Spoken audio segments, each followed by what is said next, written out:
Lokasi tempat penemuan jenazah korban.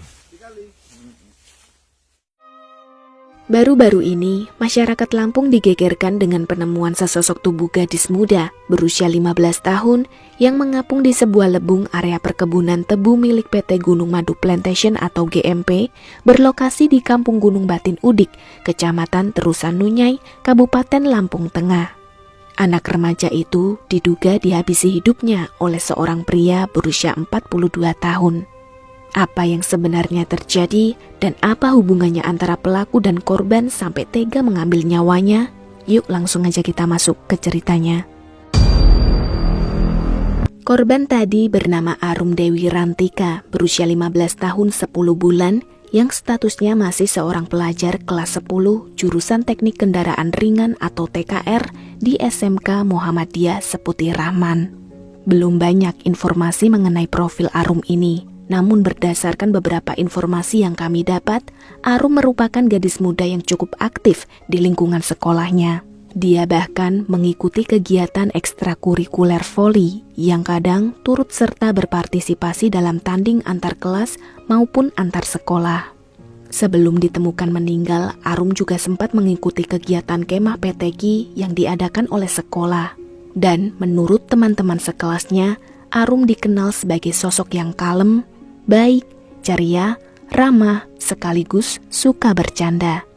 Arum tinggal di sebuah rumah sederhana berlokasi di Tahulo, Kampung Kedaton Buring, Kabupaten Lampung Timur. Belum banyak juga informasi mengenai latar belakang keluarga Arum. Akan tetapi yang pasti, kedua orang tua Arum, yakni ayahnya bernama Ira dan sang istri, masih ada dan mereka juga masih tinggal bersama. Beberapa orang yang mengenal sosok korban ada yang berpendapat terkait pandangan mereka tentang keseharian Arum, bahwa di lingkungan tempat korban tinggal, Arum ini bisa dibilang anak yang lumayan kalem tapi cukup rebel. Semenjak SMP, pergaulan Arum memang agak bebas, yang mana dia hobi sekali main motor drag, bahkan menonton orkes atau orgen tunggal bareng teman-temannya, baik dengan pria maupun perempuan. Biasanya kalau ada hiburan seperti itu, sudah tidak asing lagi dengan minuman keras atau obat-obatan. Rata-rata orang yang hobi menonton orkes juga kebanyakan membawa amunisi buat ngefly supaya lebih menikmati alunan musiknya. Seperti halnya yang dilakukan oleh Arum setiap kali mendatangi orkes atau selesai menonton orgen tunggal. Nah, pada tahun 2024, di acara orkes yang didatanginya di perumahan BTN Humas Jaya Kecamatan Wai Pengubuan, Arum berkenalan dengan seorang pria wira swasta Parubaya bernama Suryadi berusia 42 tahun yang merupakan warga Dusun 2, Kampung Gunung Batin Baru, Kecamatan Terusan Nunyai, Kabupaten Lampung Tengah. Disitulah awal mula mereka bertukar nomor handphone.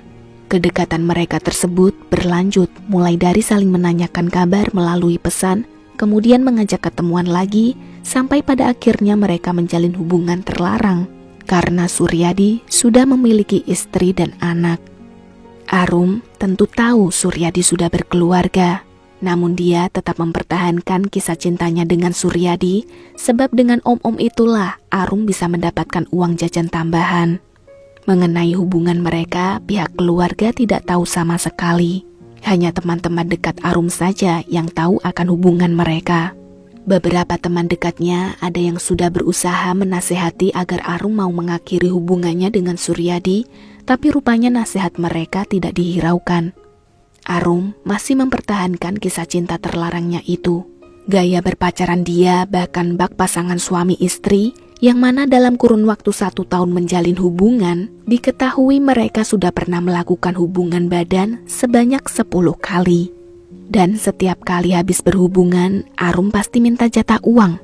Seperti halnya di awal bulan September, Arum meminta suntikan dana ke Suryadi sebesar 8 juta rupiah buat beli handphone merek iPhone seri 13.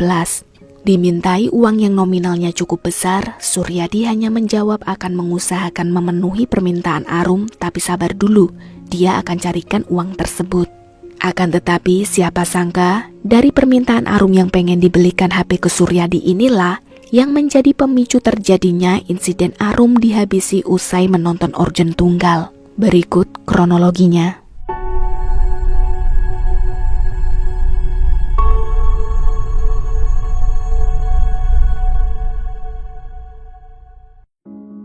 Jadi begini ceritanya. Hari Minggu tanggal 14 September tahun 2025 sekitar pukul 4 sore, Arum pamit ke orang rumah izin keluar akan pergi ke Kota Gajah menemui salah seorang temannya.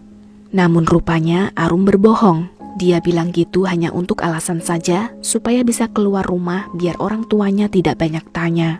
Tanpa sepengetahuan Ira, ternyata Arum dijemput oleh Om Suryadi di gang dekat rumahnya yang rencana hari itu mereka akan berangkat nonton Orjon Tunggal yang berada di Desa Bakung, Kabupaten Tulang Bawang. Hari itu cukup lama mereka menghabiskan waktu bersama, entah apa saja yang sudah mereka lakukan. Sampai keesokannya, hari Senin pukul 3 dini hari, Suryadi mengajak Arum ke sebuah tempat sepi dekat area perkebunan tebu milik PT Gunung Madu Plantation atau GMP berlokasi di Kampung Gunung Batin Udik, Kecamatan Terusan Nunyai, Kabupaten Lampung Tengah. Di sana, mereka sempat bercumbu mesra. Puas melepaskan hasrat masing-masing, keduanya mengkonsumsi obat-obatan terlarang berjenis sapu-sapu, dan saat dalam pengaruh obat inilah, Arum menagih uang yang dijanjikan Suryadi sebesar 8 juta rupiah, tapi Suryadi hanya mampu memberinya 3 juta rupiah. Arum yang sudah menaruh ekspektasi tinggi, berangan-angan mempunyai HP iPhone pun kecewa dengan Suryadi yang ternyata tidak menepati janjinya. Seketika Arum mengomel, lalu melempar uang pemberian Suryadi sambil memukuli tubuh pria parubaya itu. Merasa tidak dihargai, Suryadi sangat kesal, sehingga masih dalam pengaruh obat-obatan terlarang, dia membalas serangan balik dengan tangan kosong. Berhubung Arum pernah mengikuti kegiatan bela diri sewaktu sekolah SMP, alhasil pukulan demi pukulan yang dilayangkan Suryadi dapat ditangkis dengan mudah. Tidak terima dengan kekalahan tersebut, Suryadi semakin naik pitam. Dia tinggalkan Arum sebentar untuk mencari sesuatu yang dapat membantunya dalam membalaskan kekalahannya tadi. Tak jauh dari lokasi, Suryadi berhasil menemukan kayu yang kemudian digunakanlah alat itu untuk menghajar target habis-habisan sampai-sampai Arum terkulai lemas tak sadarkan diri. Suryadi mulai panik tatkala melihat Arum tidak bereaksi lagi. Dalam keadaan kalut, Suryadi membuang tubuh target ke sebuah lebung dekat lokasi kejadian, dan dia tinggalkan tubuh Arum begitu saja, lalu kembali pulang ke rumah bertemu dengan istri dan anak-anaknya seperti tidak terjadi apa-apa. Di sisi lain, orang tua Arum yang tengah cemas menunggu kepulangan putrinya berulang kali membuat panggilan telepon, namun tidak diangkat-angkat. Ira lalu mencoba menanyakan ke beberapa teman Arum, tapi tidak ada satupun dari mereka yang tahu kemana perginya. Ditunggu hingga malam hari, Arum tak kunjung pulang ke rumah. Hari itu juga, pihak keluarga melaporkan hilangnya Arum ke Polres Lampung Timur. Keesokan hari, Selasa tanggal 16 September, belum diketahui juga di mana keberadaan Arum. Pihak keluarga sudah berupaya mencari kesana kemari, akan tetapi hasilnya tetap saja nihil.